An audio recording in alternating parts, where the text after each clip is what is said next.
Happy National Foster Parent Glorification Month. Our top story this week. In Massachusetts, a little baby dies while the father is accusing CPS agents of botching the investigation into her beforehand, and the police chief is accusing the child protective industry of trying to dodge the blame, and accuses CPS agents of overlooking warnings. The social workers union is blaming it all on a caseload crisis. The pressure starts mounting against the state CPS boss. Then Olga the Roach hands in her resignation, which won't solve any of the problems. Then lawmakers come to the conclusion that it might be a good idea to have CPS agents hold licenses in order to practice in the field. And Justina Pelletier was harassed by a staffer while taking a shower while in the custody of the Massachusetts child protective industry. In Arizona, the 5 CPS agents who were fired last week after being used as scapegoats for the state's major systematic failures have filed a lawsuit. Everybody else is asking why the governor of Arizona's former CPS boss, Clarence Carter, wasn't also fired, especially since he apparently knew before the fact about the 6,500 uninvestigated cases that led to the media fiasco over the last few months. And Governor Jan Brewer vetoes an outside probe of the child protective industry that was approved by the legislature because she already had somebody looking into the new one. In Florida, the House is set to reject the child protective industry's attempts to revise the child welfare bill that changes the way things are done in the state, after it is found that the child protective industry adopted new policies to try to hide the mounting number of child deaths in the state. In California, the Los Angeles County child protective industry is being accused of keeping the money from child support and other payments owed to foster kids after they reach adulthood and left the system. And in Louisiana, an audit reveals disturbing problems, claiming that the, quote,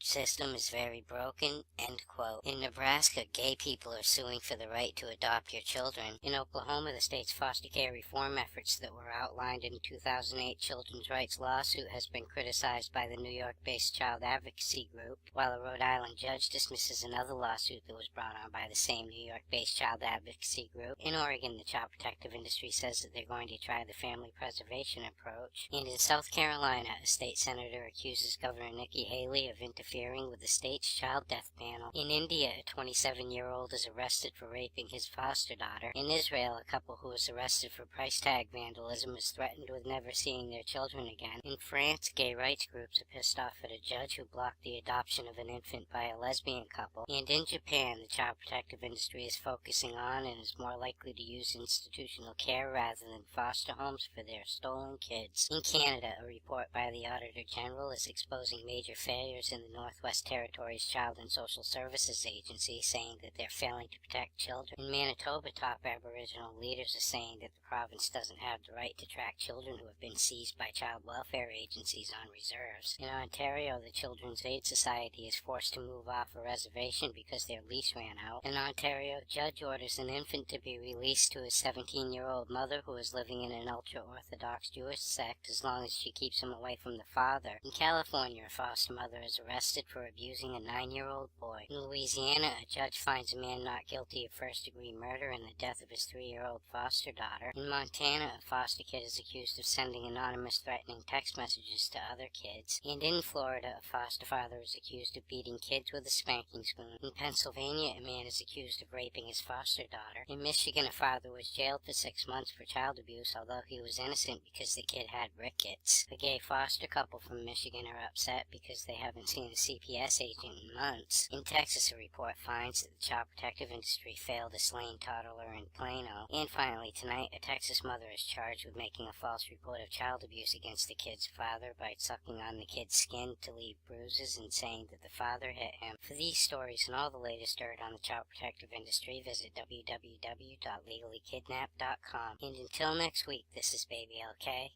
Over and out.